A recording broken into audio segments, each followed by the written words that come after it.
This morning, the Vatican announced the death of Pope Francis. The 88-year-old pontiff died following a series of health challenges in recent years. Before being elected as Pope in 2013, he served as Archbishop of Buenos Aires and was made a cardinal by Pope John Paul II.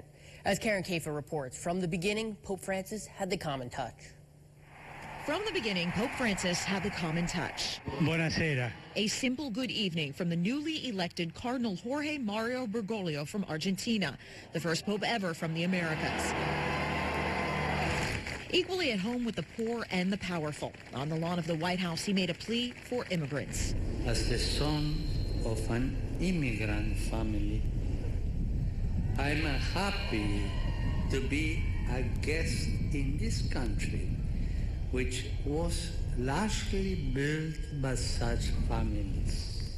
The Pope focused much of his attention to those on the peripheries, as he called it, the outsiders excluded from society. Chi ha fame, The hungry, the thirsty, the stranger, the naked, the sick, those in prison. He was not so popular at times inside the Vatican. Backlash from conservatives upset about his liberal approach to church teaching, promised reforms of financial transparency never fully materializing, and the scandal of sex abuse continuing to be the Catholic Church's biggest struggle. He met with victims. He expressed heartfelt sorrow. He expressed resolve to get this right.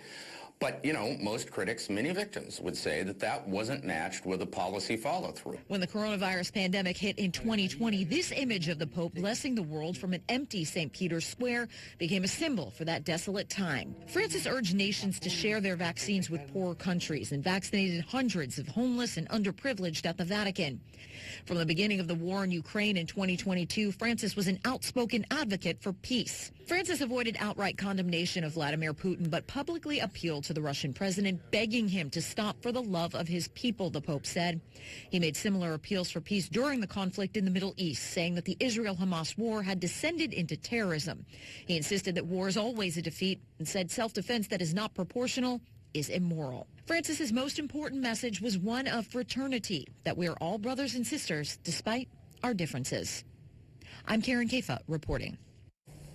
And like you just heard there, Pope Francis, the first non-European pontiff in nearly 1,300 years, died on Easter Monday. His death was announced Monday morning by Cardinal Kevin Farrell. Carissimi fratelli et sorelle. Dear brothers and sisters, with deep sorrow I must announce the death of our Holy Father, Francis.